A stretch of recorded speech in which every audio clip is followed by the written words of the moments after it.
ఢిల్లీలో ఎంతో ప్రతిష్టాత్మకంగా తీసుకొని ఏఐ ఇంపాక్ట్ సమ్మిట్ అంటే ఆర్టిఫిషియల్ ఇంటెలిజెన్స్ ఏ రకం ప్రభావం చూపిద్ది ఏంటన్నట్టుగా ప్రపంచ దేశ అధినేతలు వచ్చిన మూమెంట్లో మేక్ ఇన్ ఇండియా అంటూ మన దేశంలో మన వాళ్ళు తయారు వస్తువులు సంబంధించి ఎస్పెషల్లీ టెక్నాలజీ సంబంధించి వస్తువుని స్టాల్స్ పెట్టారు.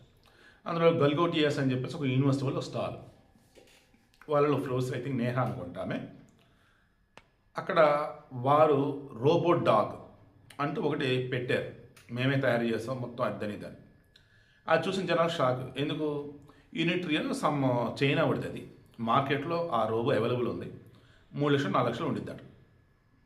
ఇక ఆ నోట ఈ నోట పాకి ఇంత ప్రతిష్టాత్మకంగా అంతర్జాతీయ స్థాయిలో ఒక సమ్మిట్ పెడితే అక్కడ ఒక స్టాల్ కేటాయిస్తే యూనివర్సిటీ వాళ్ళు అయ్యండి ఇంత అబద్ధం ఎందుకు చెప్పారండి చెప్పేసి వేసుకున్నారు.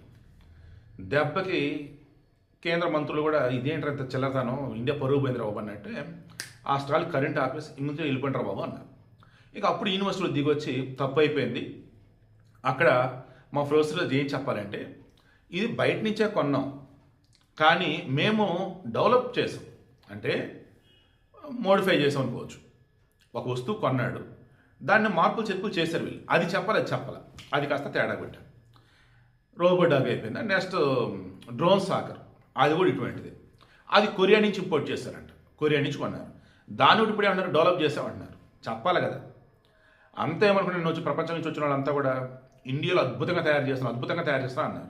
తీరా ఈ రోబోడాగు ఆ డ్రోన్ సాకర్ అది వచ్చేటప్పటికేమో కొరియా, ఒకటే చైనా ఒకటే కొరియా.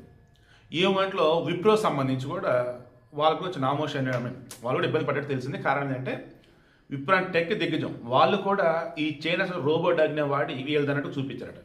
వాళ్ళు కూడా దాన్ని డిజైన్ అంటే మొత్తం డిజైన్ వాళ్ళది చైనా వాడిది, వీళ్ళు మాడిఫై చేసి మార్పులు చేర్పులు చేసి ఇంకా బెస్ట్ వే చేసి ఉండొచ్చు, అది చెప్పలేకపోతున్నారు. వాస్తవానికి ఆ స్టాల్స్ వచ్చేసి ఆ సమ్మిట్లో పాల్గొనే వాళ్ళు ప్యూర్లీ మొత్తం వాళ్ళే తయారు చేయాలి, అది ఇండియా బేస్ అయ్యి ఉండాలి.